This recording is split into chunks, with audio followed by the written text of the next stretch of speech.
વિદ્યાર્થી મિત્રો,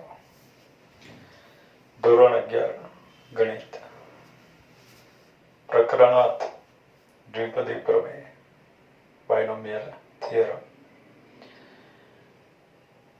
બાળકો, આપણે સ્વાધ્યાય 8.1 સુધીનો અભ્યાસ કર્યો. હવે આજે દ્વિપદી પ્રમેય નું જે વિસ્તરણ આપણે કરીએ, દ્વિપદી પ્રમેય પ્રમાણે જે વિસ્તરણ કરીએ એને દ્વિપદી વિસ્તરણ પણ કહેવાય.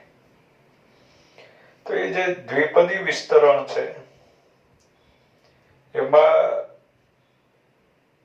જનરલ પદ, દરેક પદનું જનરલ ફોર્મ એટલે કે વ્યાપક પદનું વ્યાપક સ્વરૂપ અને n ઘાત આપી હોય તો એના વિસ્તરણમાં જે x ની ઉતરતી ઘાતમાં આપણે કે ચડતા ક્રમમાં ગોઠવીએ તો એમાં મધ્યમ પદ કયો હોય તેના વિશે આપણે અભ્યાસ કરીએ. વ્યાપક પદ અને મધ્યમ પદો. મધ્યમ પદો એવો શબ્દ વાપર્યો છે. કોઈક વાર મધ્યમ પદ પણ હોય અને કોઈક વાર મધ્યમ પદો પણ હોય. દાખલા તરીકે 1, 2, 3 તો એમાં આ બે મધ્યમ પદ છે, પણ 1, 2, 3, 4 તો એમાં વચ્ચેનું પદ કયું એ નક્કી નહીં થાય. એમાં 2 અને 3 મધ્યમ પદો છે એટલે શબ્દ વાપર્યો છે મધ્યમ પદો. હા, આપણે પહેલા શરૂઆત કરીએ વ્યાપક પદ કોને કહેવું. તો એના માટે આપણે x plus y whole raise to n, x વત્તા y આખાની n ઘાત, એનું આપણે વિસ્તરણ કરીએ. તો x plus y whole raise to n, x વત્તા y આખાની n ઘાતનું વિસ્તરણ આવે nc0. આપણને ખબર છે nc0 પહેલા પદની n ઘાત અને બીજા પદની શૂન્ય ઘાત. અત્યારે લખું છું બીજા પદની શૂન્ય ઘાત એમ પણ, પ્લસ nc1 પહેલા પદની n-1 ઘાત બીજા પદની 1 ઘાત, પ્લસ nc2 પહેલા પદની n-2 ઘાત અને બીજા પદની 2 ઘાત, પ્લસ nc3 પહેલા પદની n-3 ઘાત બીજા પદની 3 ઘાત, plus up to plus ncn પહેલા પદની n-n ઘાત એટલે 0 ઘાત અને બીજા પદની n ઘાત. આ પ્રમાણે આપણે વિસ્તરણ લખીએ છીએ બાળકો. હવે એ જે વિસ્તરણ છે એ વિસ્તરણમાં પ્રથમ પદ એને આપણે t1 વડે દર્શાવીએ. પદનો જે ક્રમ છે, પદને આરમું પદ તો tr દર્શાવવાની પ્રથા છે. આપણે શ્રેણીમાં શ્રેણી ચેપ્ટરમાં તમે શીખીને આવ્યા હશો 10મા ધોરણમાં, સમાંતર શ્રેણી. તો nમું પદ એટલે tn એવું લખ્યું. તો અત્યારે પ્રથમ પદ t1 બરાબર શું છે? t1 is nc0. પહેલા પદની એમાં પ્લસ માઇનસ હશે તો એ માઇનસને આપણે બીજો પદમાં ગણી લઈશું, કારણ કે આપણે બધે પ્લસ લખ્યું છે. એટલે પહેલા પદની n ઘાત બીજા પદની શૂન્ય ઘાત એટલે t1 પ્રથમ પદ, વિસ્તરણનું પ્રથમ પદ t1 બરાબર nc0 પહેલા પદની n ઘાત એટલે વિસ્તરણમાં જે બે પદો છે એને એમાંથી પ્રથમ પદની n ઘાત અને બીજા પદની શૂન્ય ઘાત. t2 એટલે વિસ્તરણનું બીજું પદ બરાબર, વિસ્તરણનું બીજું પદ બરાબર nc1 છે, nc1 પહેલા પદની n-1 ઘાત બીજા પદની 1 ઘાત. એટલે બાળકો જોતાની સાથે આપણે એવો આઈડિયા આવે, અહીંયા t1, t2, t3 પણ લખીએ પછી વિચારીએ. nc2 x raised to n-2 y square. તો અત્યારે એમ સમજાય કે પહેલું પદ છે તો nc0, બીજું પદ nc1, ત્રીજું પદ nc2. એટલે જેટલામું પદ છે એના કરતા એક ઓછો અહીંયા લખવાનું છે. nc0 પહેલું પદ nc0, પહેલા પદની હવે n-0 ઘાત લખાય અને આ જે છે એ બીજા પદની ઘાત બની જાય. પદનું, દરેક પદનું સામાન્ય સ્વરૂપ આપણે જોઈએ છે એટલે એને કીધું આપણે વ્યાપક પદ. બીજું પદ લખો તો nc1 2 કરતા 1 ઓછો NC1 x રેઝ ટુ પહેલા પદની n-1 ઘાત અને બીજા પદની 1 ઘાત. ત્રીજું પદ NC2 પહેલા પદની n-2 ઘાત અને બીજા પદની 2 ઘાત. એ પ્રમાણે છે. હવે એને આપણે જનરલાઇઝ કરીએ અને સામાન્ય સ્વરૂપ આપીએ. તો એને સામાન્ય સ્વરૂપે લખીએ તો એમ કહેવાશે કે આરમું પદ એટલે TR. આરમું પદ હું લખું. આરમું પદ બરાબર TR. સંકેતમાં એને TR કહીશું. તો સીધી વાત છે કે પહેલું પદ NC0, બીજો NC1, ત્રીજો NC2. તો આરમું પદ એટલે NCR-1.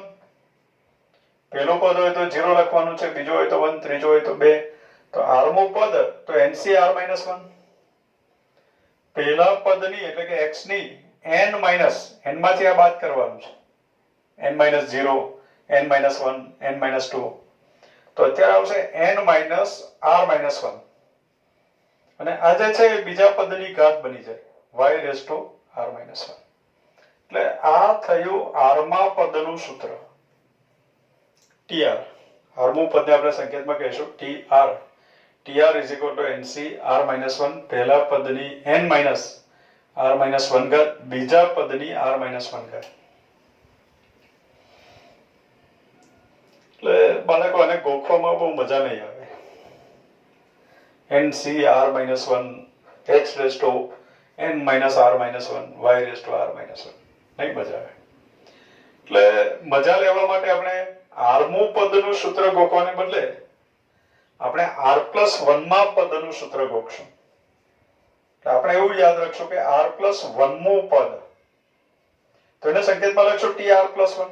TR+1 નો મિનિંગ કરો R+1મું પદ. એટલે આનો જે વિસ્તરણ છે એમાં R+1મું પદ.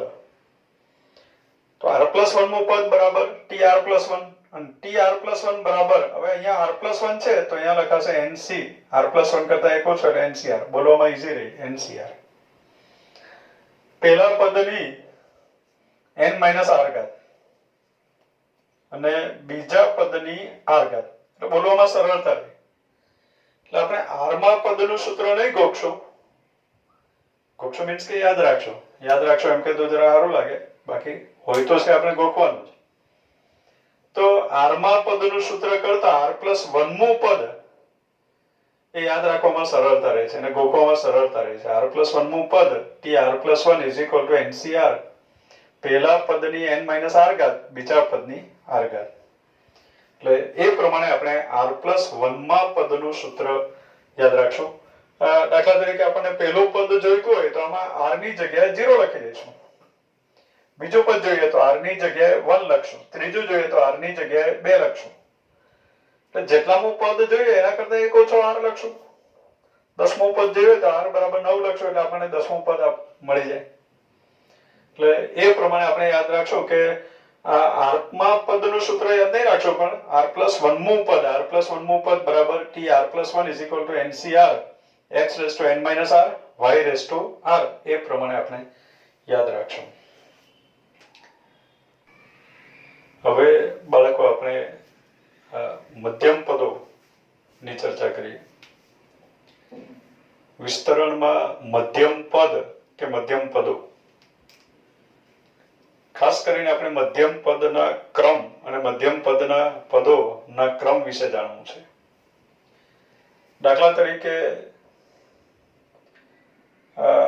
આપણી પાસે આમ પદો છે T1, T2, T3. જો કે આંકડાશાસ્ત્રમાં આ ટાઈપનું આવી ગયું મધ્યમ પદ શોધવાનું, મધ્યસ્થમાં ખાસ આવે. ચડતા ક્રમમાં ગોઠવીએ પછી એક્ઝેક્ટ વચ્ચેનું અવલોકન શોધી નાખીએ. છતાં આપણે અહીંયા ચર્ચા કરીએ. આપણી પાસે ધારો કે 3 પદ હોય તો આ T2 એ મધ્યમ પદ થયું. 3 પદો છે એટલે પદોની સંખ્યા 3. તો મધ્યમ પદ જાણવું હોય કેટલામું પદ. મધ્યમ પદ કયું એનું મૂલ્ય નહીં, એનો ક્રમ ફક્ત કેટલામું પદ મધ્યમ પદ. તો 3 પદો છે તો આપણે બીજું પદ મધ્યમ પદ છે અત્યારે. દાખલા તરીકે 5 પદો લઈએ, T1 T2 T3 T4 અને T5.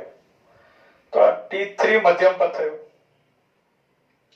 દાખલા તરીકે 7 પદો લઈએ, T1 T2 T3 T4 T5 T6 અને T7. 7 પદો છે. તો T4 મધ્યમ પદ થયું. એટલે મધ્યમ પદનો ક્રમ જાણવો હોય તો એક સામાન્ય સૂત્ર બન્યું બાળકો, કે 3 પદો છે તો પદોની સંખ્યા 3, એમાં એક ઉમેરીએ 4 ભાગ્યા 2 એટલે બીજું પદ. એટલે પદોની સંખ્યા અયુગ્મ 3 5 7, મેં પદોની સંખ્યા અયુગ્મ લીધી છે અત્યારે એકી. 3 પછી 5 લીધા, પછી 7, પછી 9. તો એવા સમયે આપણે શું કરવું, તો 3 પદો છે તો એમાં એક ઉમેરશું, 4 થયું ભાગ્યા 2 એટલે બીજું પદ મધ્યમ પદ. 5 પદો છે તો 5 ને 1 6 ભાગ્યા 2 ત્રીજું પદ મધ્યમ પદ. 7 પદો છે, 7 ને 1 8 ભાગ્યા 2 એટલે ચોથું પદ મધ્યમ પદ. એમ જાણી શકાય. એટલે એનો મિનિંગ એવો થયો કે વિસ્તરણમાં દાખલા તરીકે એમ કહેવાશે કે x + y આખાની n ઘાત. આખાની n ઘાતમાં ના વિસ્તરણમાં પદોની સંખ્યા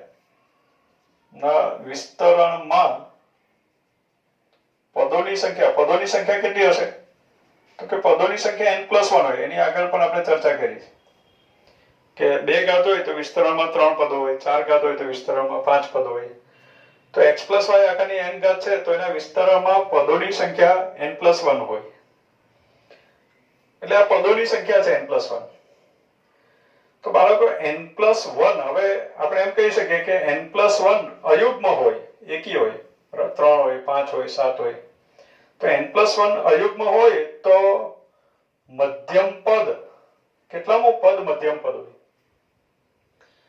તો આ જે અયુગ્મ છે એમાં એક ઉમેરીએ એટલે n+2 થઈ ગયું, અને એને 2 વડે ભાગી નાખીએ. n+1 અયુગ્મ છે, એમાં એક ઉમેર્યું એટલે યુગ્મ થઈ ગયું, એટલે એને 2 વડે ભાગી શકે. તો n+2/2, અથવા તો એમ પણ કહી શકાય કે n/2 + 1. આ મધ્યમ પદ, આ મધ્યમ પદનું મૂલ્ય નથી, મધ્યમ પદ બરાબર નહીં, n/2/2 મૂ પદ એમ લખવું પડે, આટલામું પદ એ મધ્યમ પદ છે. અથવા તો એમ પણ કહી શકાય કે n/2 + 1 છે, દરેકને આપી દીધું, મૂ પદ એ મધ્યમ પદ છે. દાખલા તરીકે આ 100 ઘાત છે તો વિસ્તરણમાં 101 પદો થયા, 101 અયુગ્મ છે તો એમાં એક ઉમેરશું, 102 ભાગ્યા 2 102 ભાગ્યા 2 એટલે કે 51મું પદ મધ્યમ પદ થયું. એટલે એ પ્રમાણે આપણે મધ્યમ પદનો ક્રમ જાણી શકીએ. મધ્યમ પદ હજુ નથી, એની ચર્ચા નથી કરી, એ તો આપણે Tr+1 વાળું સૂત્ર પ્રમાણે મેળવશું. અત્યારે ફક્ત મધ્યમ પદના ક્રમની વાત કરીએ છીએ. હવે દાખલા તરીકે આપણી પાસે 4 પદો છે, T1 T2 T3 T4. તો બાળકો 4 પદો છે તો એમાં 2 મધ્યમ પદો આવે, એટલે ત્યારે આપણે મધ્યમ પદો શબ્દ વાપરીશું. મધ્યમ પદો કયા, તો કે બીજું પદ અને ત્રીજું પદ એ મધ્યમ પદ છે, T2 અને T3.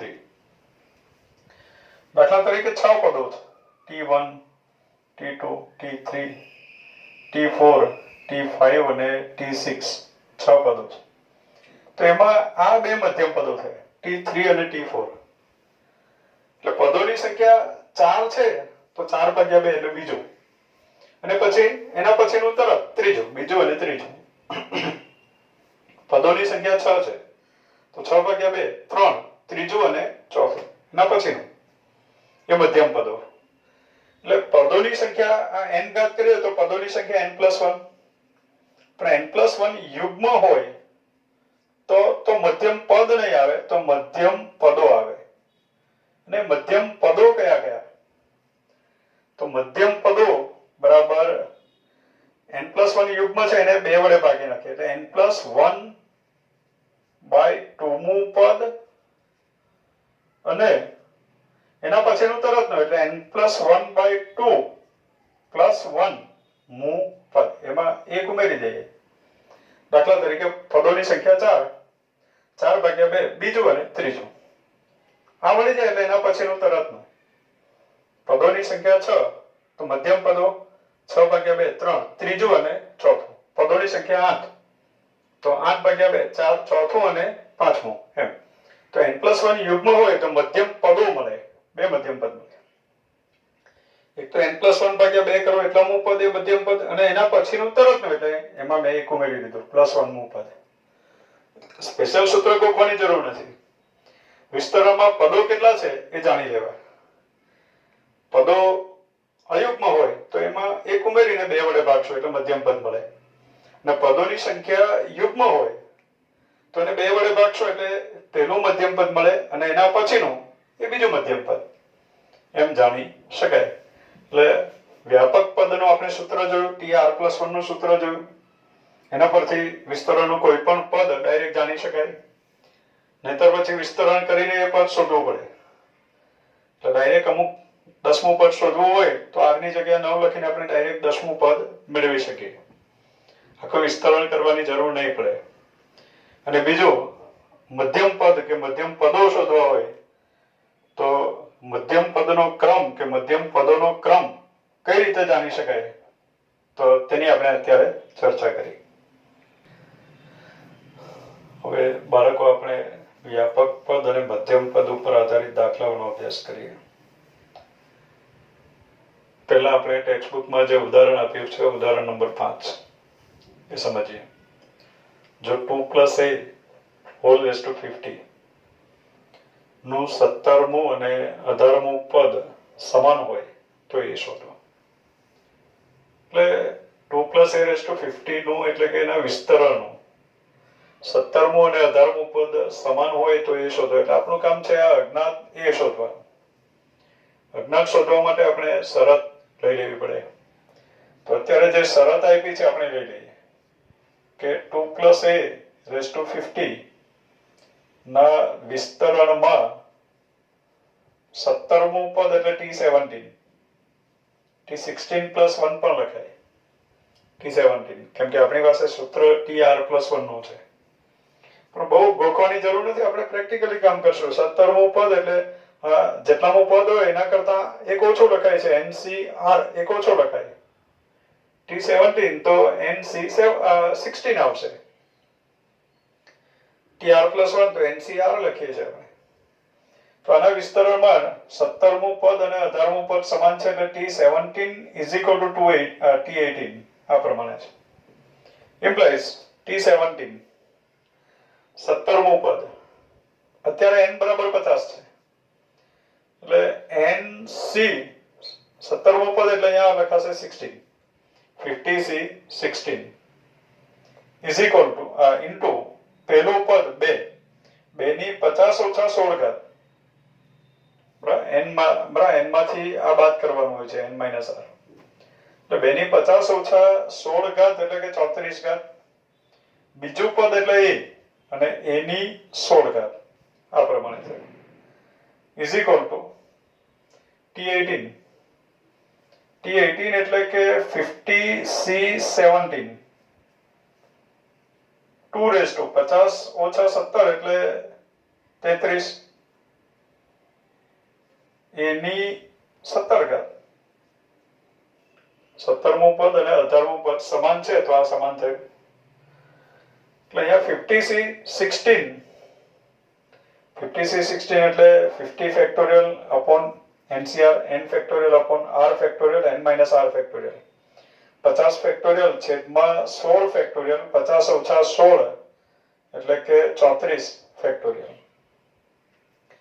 2 ની 34 ઘાત છે અને અહીંયા 2 ની 33 ઘાત છે એટલે 2 ની 33 ઘાત કેન્સલ, 2 ની 1 ઘાત વધે. a ની 16 ઘાત છે, a ની 17 ઘાત છે તો અહીંયા a ની 16 ઘાત કેન્સલ અને અહીંયા a ની 1 ઘાત વધશે. એટલે આપણને મળ્યું 50 factorial upon 16 factorial 34 factorial = 50 factorial 15 - 17 છેદમાં NCR n factorial upon r factorial એટલે કે 17 ફેક્ટોરિયલ 50 - 17 એટલે કે 33 factorial into a 50 factorial is cancel. 17 factorial એટલે 17 × 16 ફેક્ટોરિયલ, એમાંથી 16 ફેક્ટોરિયલ કેન્સલ એટલે અહીંયા વધ્યું 17. 34 ફેક્ટોરિયલ એટલે 34 ગુણ્યા 33 ફેક્ટોરિયલ, એમાંથી 33 ફેક્ટોરિયલ કેન્સલ એટલે અહીંયા વધ્યું 34. આ પ્રમાણે થયું 2 એકા 2, 17 દુ 34, 17 17 કેન્સલ, ફક્ત એ વધ્યો, બધા ઉપર છેકા લાગી ગયા. તો implies a is equal to 1, એટલે આપણને a નું મૂલ્ય મળ્યું. એટલે કહી શકાશે કે આ વિસ્તરણમાં 17મું અને 18મું પદ સમાન હોય તો a બરાબર 1 હશે. જો એની જગ્યાએ 1 લાવો તો એનું વિસ્તરણમાં 17મું પદ અને 18મું પદ બંને સરખા આવશે. નેક્સ્ટ દાખલા નંબર 6. સાબિત કરો કે 1 plus x raised to 2n ના વિસ્તરણનું મધ્યમ પદ 1 into 3 into 5 up to 2n minus 1 upon n factorial into 2 raised to n x raised to n છે. જ્યાં n ધન પૂર્ણાંક છે, મીન્સ કે n belongs to capital H. ધન પૂર્ણાંક છે મીન્સ કે પ્રાકૃતિક સંખ્યા છે. હવે બાળકો 1 plus x raised to 2n ના વિસ્તરણનું આપણે મધ્યમ પદ શોધવાનું છે અને મધ્યમ પદ શોધીને આપણે આ આપેલા સ્વરૂપે લાવી આપવાનું છે.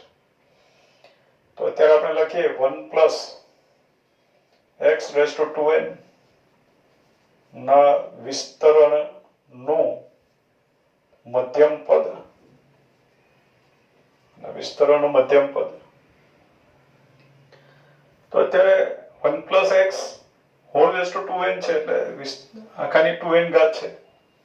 એટલે વિસ્તરણમાં પદોની સંખ્યા આવશે, પદોની સંખ્યા 2n plus 1 આવશે. મધ્યમ પદનો ક્રમ જાણવો હોય તો આપણે જાણવું પડે કે આ યુગ્મ છે કે અયુગ્મ. તો 2n plus 1 અયુગ્મ છે. પદોની સંખ્યા છે 2n plus 1 એ મધ્યમ પદ છે એવું નથી. આ પદોની સંખ્યા 2n ઘાત છે તો પદોની સંખ્યા 2n plus 1 છે. હવે આ 2n એટલે બેકી સંખ્યા છે, એમાં એક ઉમેરે એટલે એકી સંખ્યા, એટલે પદોની સંખ્યા એકી છે. 5 પદો, 7 પદો, 9 પદો આપણે ચર્ચા કરી આગળ. તો પદોની સંખ્યા એકી છે. તો પદોની સંખ્યા એકી હોય, અયુગ્મ હોય, ત્યારે મધ્યમ પદ આપણે જાણવું હોય તો મધ્યમ પદ બરાબર લખાય, આ જે એકી સંખ્યા છે એમાં એક ઉમેરીએ એટલે 2n plus 2 થઈ જાય અને એને 2 વડે ભાગવાનું એટલે મધ્યમ પદનો ક્રમ મળે. આટલા મૂળ પદ, આ નહીં, આટલા મૂળ પદ, 2 કોમન n કેન્સલ એટલે n plus 1 મૂળ પદ. તો મધ્યમ પદ કયું આવશે? અત્યારે મધ્યમ પદ બરાબર n plus 1 મૂળ પદ. તો અત્યારે મધ્યમ પદ આપણે લખી દઈએ, મધ્યમ પદ બરાબર n plus 1 મૂળ પદ એટલે tn plus 1. હવે આપણી પાસે tr plus 1 નું સૂત્ર છે. tr plus 1 નું સૂત્ર છે NCR, પહેલા પદની n minus r ઘાત, બીજા પદની r ઘાત.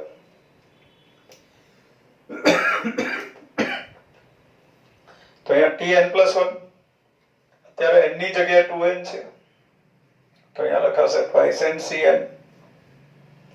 પહેલા પદની 2n minus n ઘાત એટલે કે n ઘાત, બીજા પદની એટલે કે x ની, બરાબર, આ જે હોય તે બીજા પદની ઘાત હોય છે, x ની n ઘાત. એટલે હવે બાળકો twice ncn,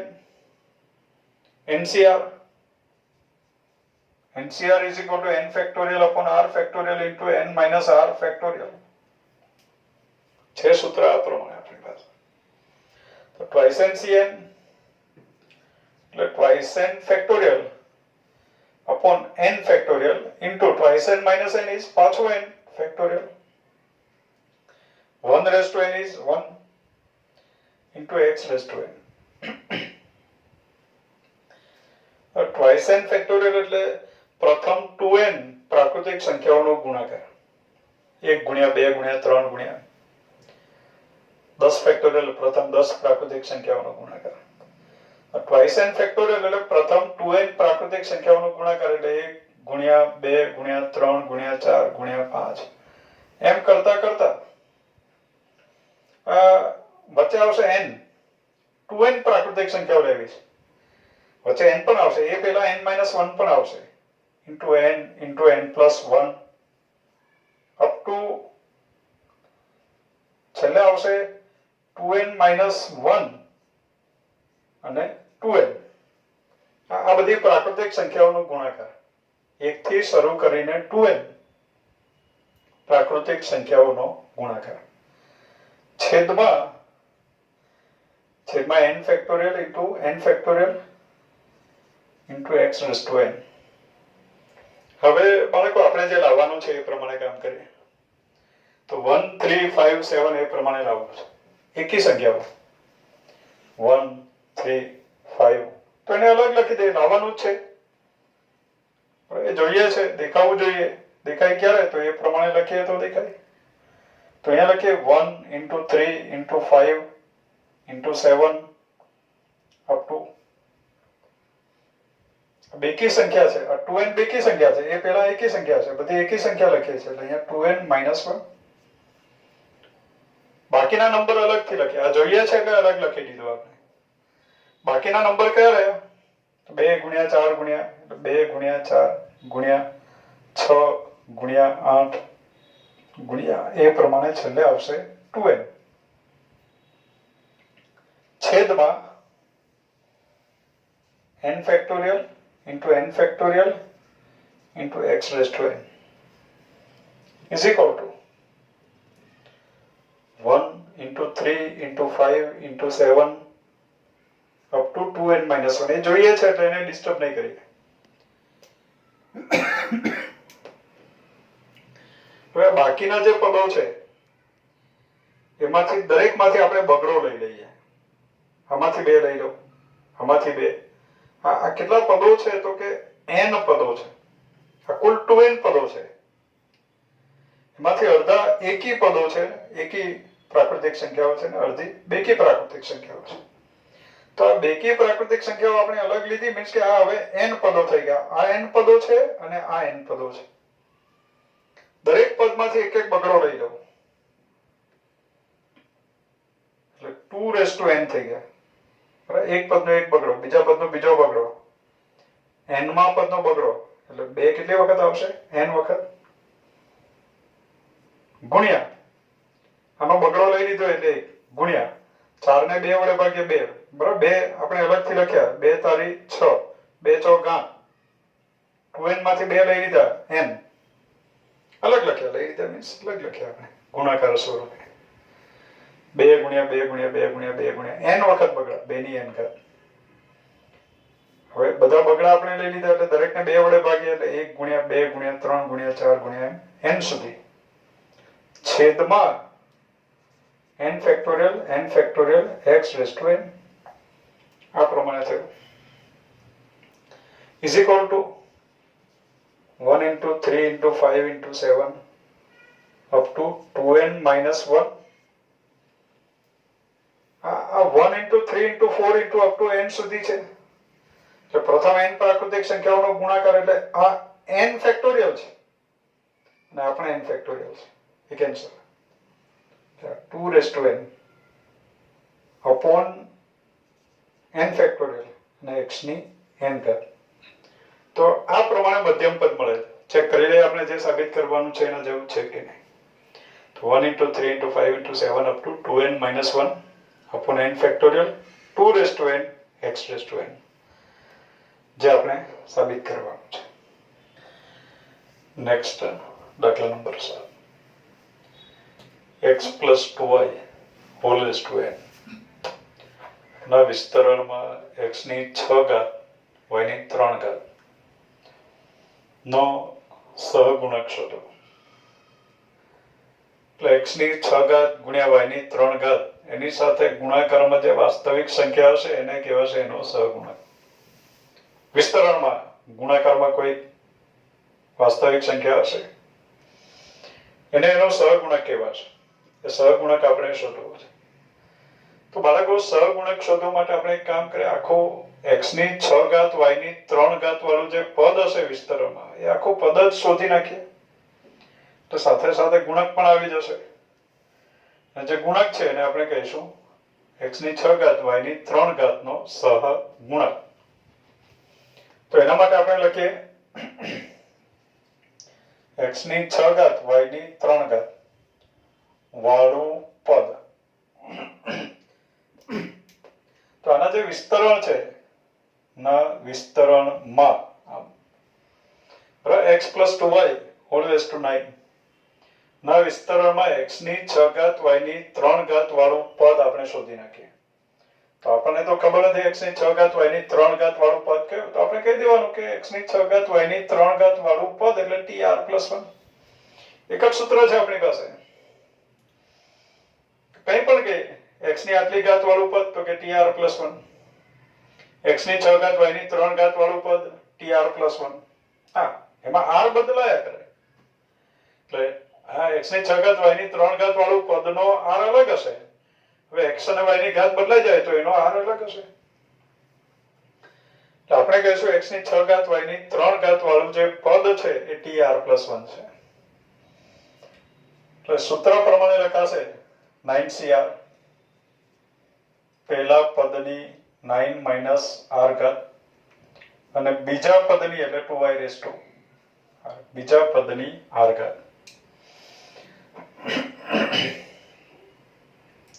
હવે આ જે પદ છે એમાં અજ્ઞાત r છે, આના બરાબર લખાય ncr 9cr x raised to 9 minus r 2y raised to r એટલે બેની પણ r ઘાત અને y ની પણ r ઘાત એટલે 2 raised to r y raised to r આ પ્રમાણે થયું.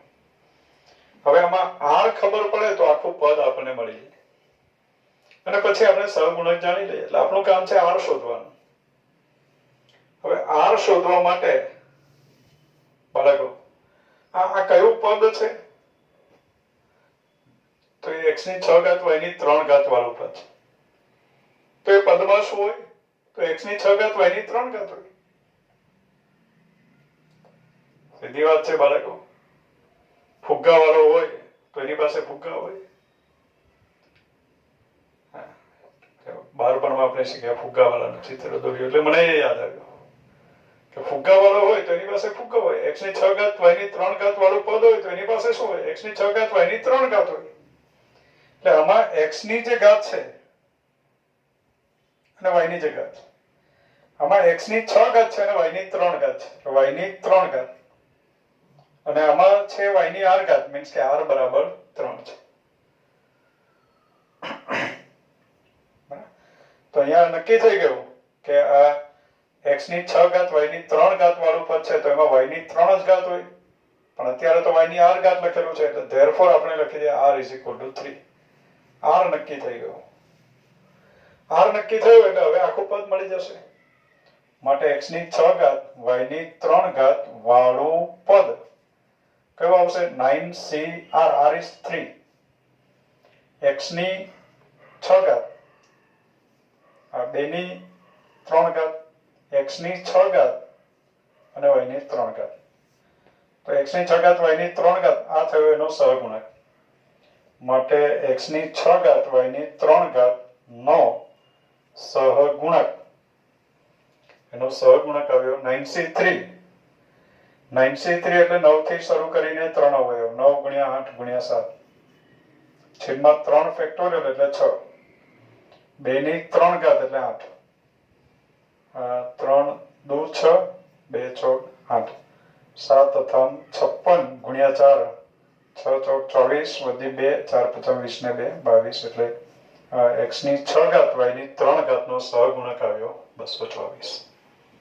બાળકો અહીંયા કેલ્ક્યુલેશનમાં આપણે 3 2 6 કર્યું, 3 તારી 9 3 લખવાનું રહી ગયું છે એટલે ગુણાકારમાં 3 આવશે 224 × 3 4 તારી 12 વધી 1 3 2 6 ને 1 7 3 2 6 672 એ x ની 6 ઘાત y ની 3 ઘાતનો સહગુણક છે.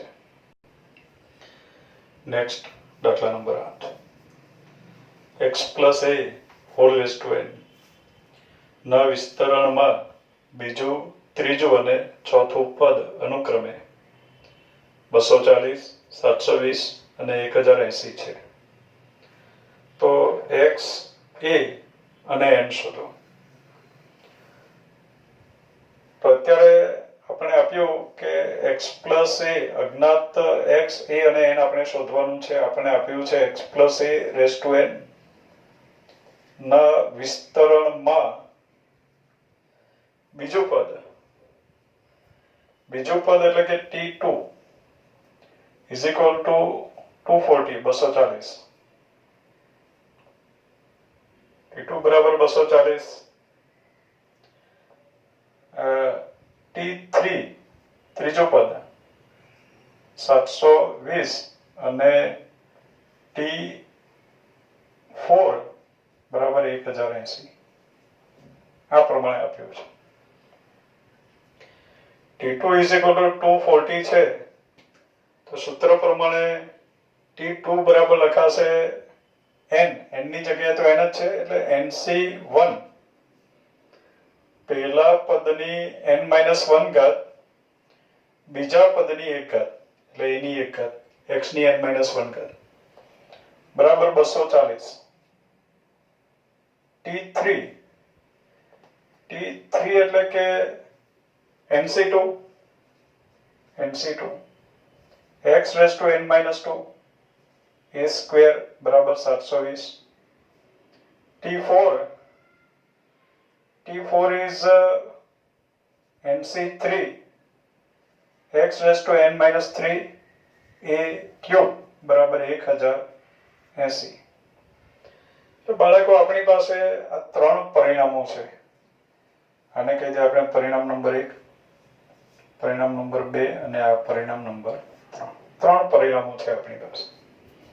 હવે આ પ્રમાણે ક્રમિક પદોના સહગુણકો, ક્રમિક પદો એ પ્રમાણે આપ્યું હોય અને એના પરથી અજ્ઞાત શોધવા હોય, એને ઉકેલવું હોય. આપણે આને ઉકેલવાનું છે. આમાં અજ્ઞાત છે n x a. હવે આની કિંમત 240, આની કિંમત 720, આની કિંમત 1080 આવે એવા n x અને a શોધવું એટલે આ ત્રણ સમીકરણ ઉકેલવાનું છે. અને સમીકરણમાં અજ્ઞાતનો ગુણાકાર છે. સરવાળો હોય અને ઉકેલવું હોય તો આપણે સમીકરણના સરવાળા બાદબાકી કરીએ છીએ. ગુણાકાર છે એને ઉકેલવું છે એટલે ભાગાકાર ગુણાકાર કરીને આપણે એને ઉકેલી શકીએ. બરાબર. એવી રીતે આપણે આ ગુણાકાર ભાગાકાર કરવા જોઈએ કે બે અજ્ઞાતનો લોપ થઈ જાય અને ત્રીજો આપણને મળી જાય.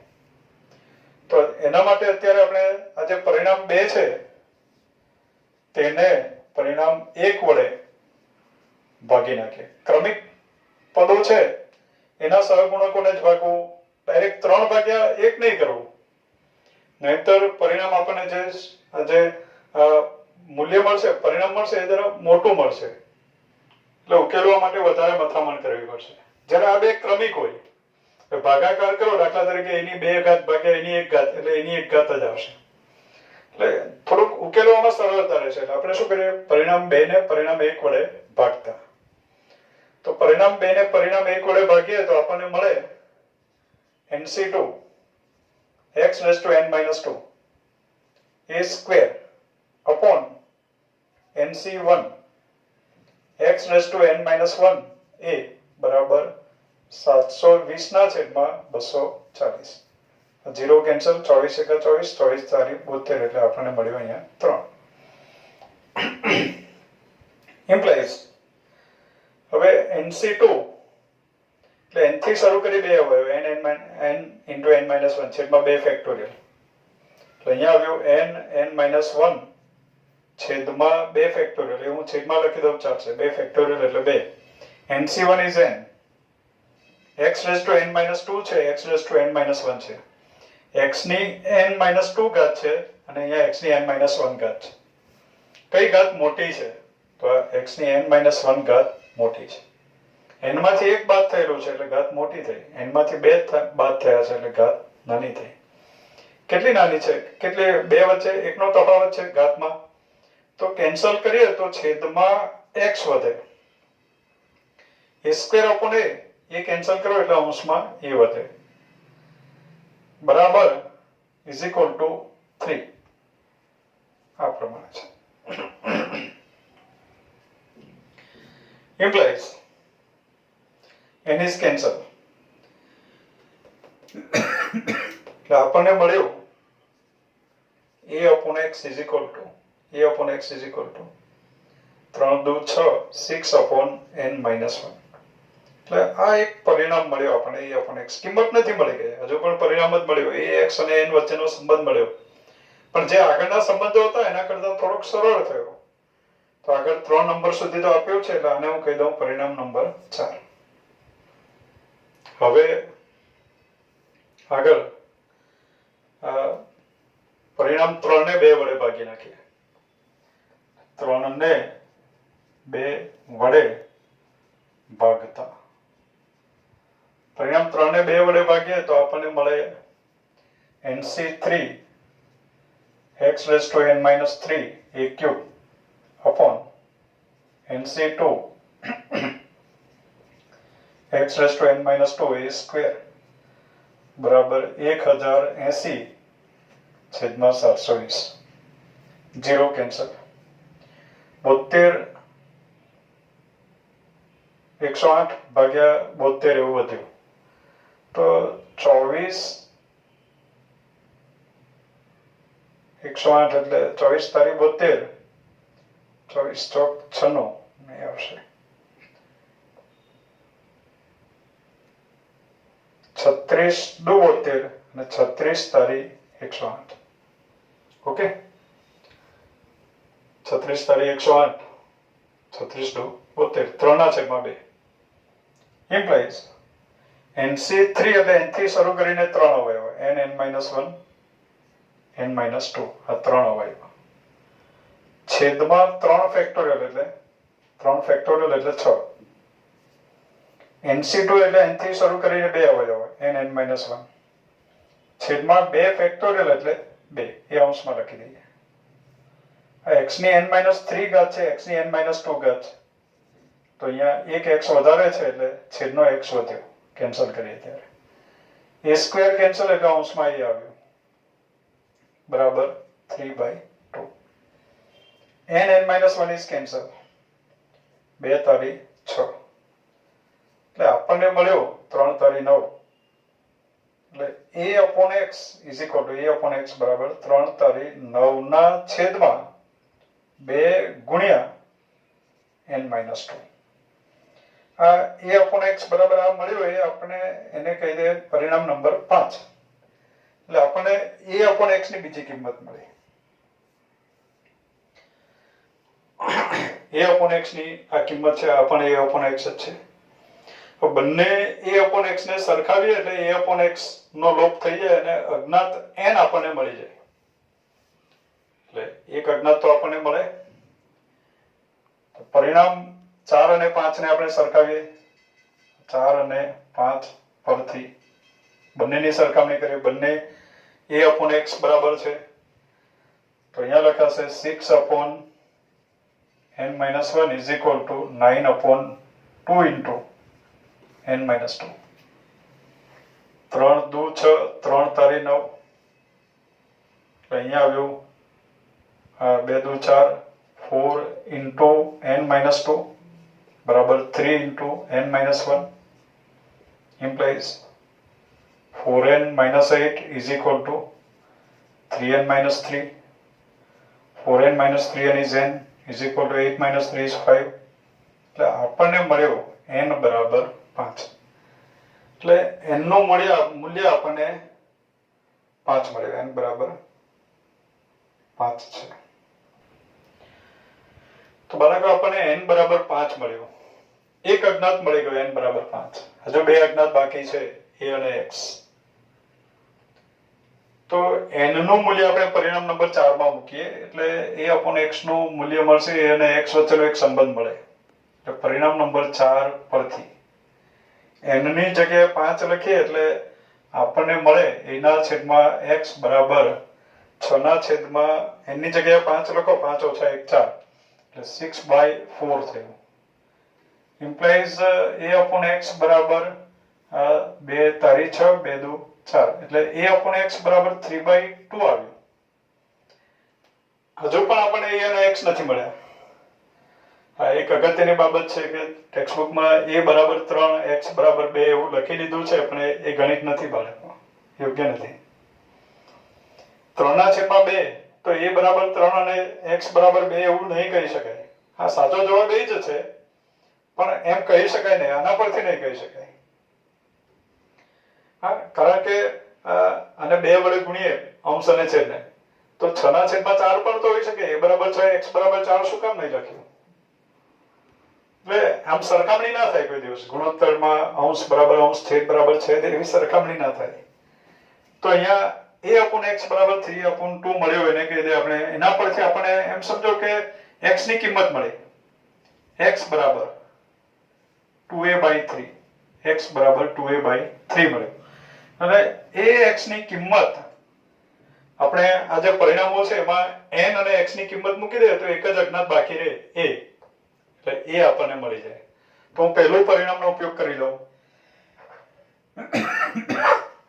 પરિણામ નંબર 1 પરથી n ની જગ્યાએ 5 લખીએ એટલે 5c1 n is 5 એ મળી ગયું છે આપણને. x ની n-1 ઘાત એટલે x ની 4 ઘાત. આ x ની જગ્યાએ તો આપણે 2a/3 લખવું છે, નહીતર a ની કિંમત મૂકી દઈએ. a ની જગ્યાએ લખીએ. a ની જગ્યાએ લખાય a બરાબર 3x/2. x ની જગ્યાએ લખશો 4 ઘાત કરવી પડશે, નથી કરવી. તો a ની જગ્યાએ લખીએ એટલે a ની જગ્યાએ લખાશે 3x/2 બરાબર 240. 5c1 is 5.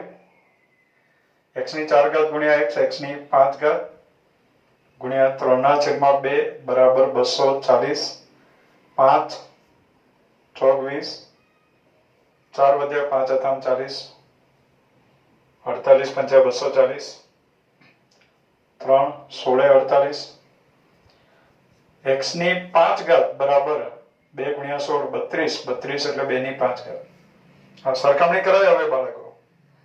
એવું નથી કે ટેક્સ્ટબુક વાળાએ સરખામણી કરી તો ના કરાય એમ કહેવાનું. હવે સરખામણી કરાય. બે ઘાતાંક સંખ્યાઓ સમાન હોય અને એમાં ઘાત સમાન હોય તો આધાર પણ સમાન જ હોય. એટલે x બરાબર 2. x ની કિંમત 2 મળી. x ની જગ્યાએ 2 લખી દે એટલે 2 કેન્સલ થઈ જાય એટલે આપણને મળે a બરાબર 3. એટલે a ની કિંમત 3 મળી.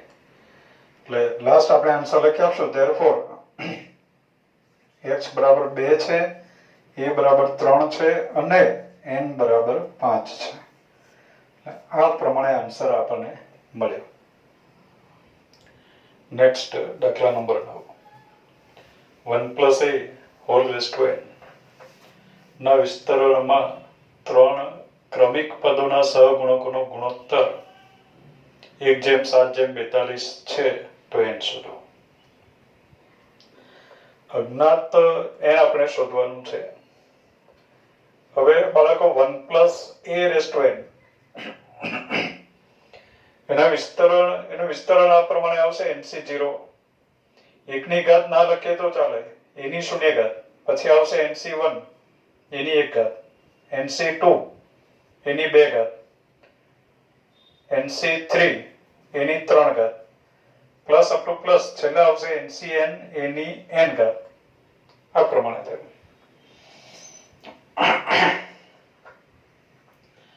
હવે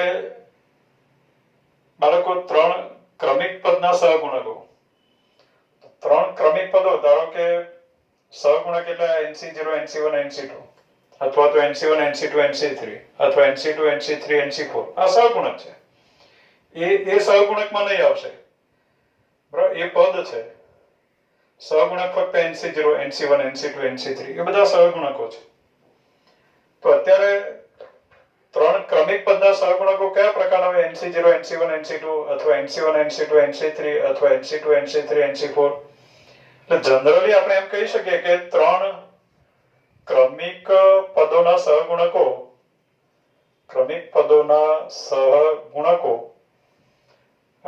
ncr +1 અને ncr+2 છે. એમ આપણે લઈ શકીએ r બરાબર 0 લખીએ તો 0 1 2, 1 લખીએ 1 2 3, 2 લખીએ 2 3 4. એટલે બધા ક્રમિક પદોના સહગુણકો આવી ગયા. હવે આપણને આપ્યું કે 3 ક્રમિક પદોના સહગુણકોનો ગુણોત્તર 1/7/42 છે. એટલે ncr જેમ ncr+1 જેમ ncr+2 બરાબર 1/7/42. હવે બાળકો x જેમ y જેમ z બરાબર a જેમ b જેમ c આપ્યો હોય તો x ના છેદમાં y બરાબર a ના છેદમાં b અને y ના છેદમાં z બરાબર b ના છેદમાં c એવું લખી શકાય. તો અહીંયા આપણે લખીએ NCR upon NCR plus 1 is equal to 1/7 અને NCR plus 1 upon NCR plus 2 is equal to 7/42 implies NCR n factorial upon R factorial n minus R factorial NCR plus 1 એટલે n factorial upon R plus 1 factorial હવે n minus n માંથી R plus 1 બાદ કરવું એટલે n minus R minus 1 factorial આ પ્રમાણે થશે બરાબર 1/7 implies n factorial is cancelled. R plus 1 factorial અવયવ આવે R plus 1 into R factorial એમાંથી R factorial cancel એટલે વધ્યું R plus 1 તો અહીંયા R plus 1 વધ્યું એમ સમજો n minus R factorial છે અને અહીંયા n minus R કરતા એક ઓછો factorial છે તો આના અવયવ આવે n minus R into n minus R minus 1 factorial તો એમાંથી n minus R minus 1 factorial cancel એટલે છેદમાં વધે n minus R બરાબર 1/7 એટલે n અને r વચ્ચેનો એક સંબંધ આપણને મળે r plus 1 upon n minus r બરાબર 1/7 તો આપણને મળ્યું 7r plus 7 is equal to n minus r ગુણાકાર કરીએ આ પ્રમાણે તો માઈનસ આને આ બાજુ લઈ આવીએ એટલે 8r plus 7 is equal to n એટલે n બરાબર 8r plus 7 એવું મળ્યું n અને r વચ્ચેનો એક સંબંધ મળ્યો અહીંયાથી આપણને n અને r વચ્ચેનો બીજો સંબંધ મળશે એને ઉકેલશું એટલે n પણ મળે અને r પણ મળે આપણું કામ છે ફક્ત n શોધવાનું હવે NCR plus 1 એટલે n factorial upon r plus 1 factorial into n minus r plus 1 એટલે કે n minus r minus 1 factorial છેદમાં NCR plus 2 એટલે n factorial upon r plus 2 factorial into n minus r plus 2 એટલે કે n minus r minus 2 થઈ જશે factorial બરાબર 7/42 એટલે 7 એકા 7 7 42 1/6 n factorial is cancelled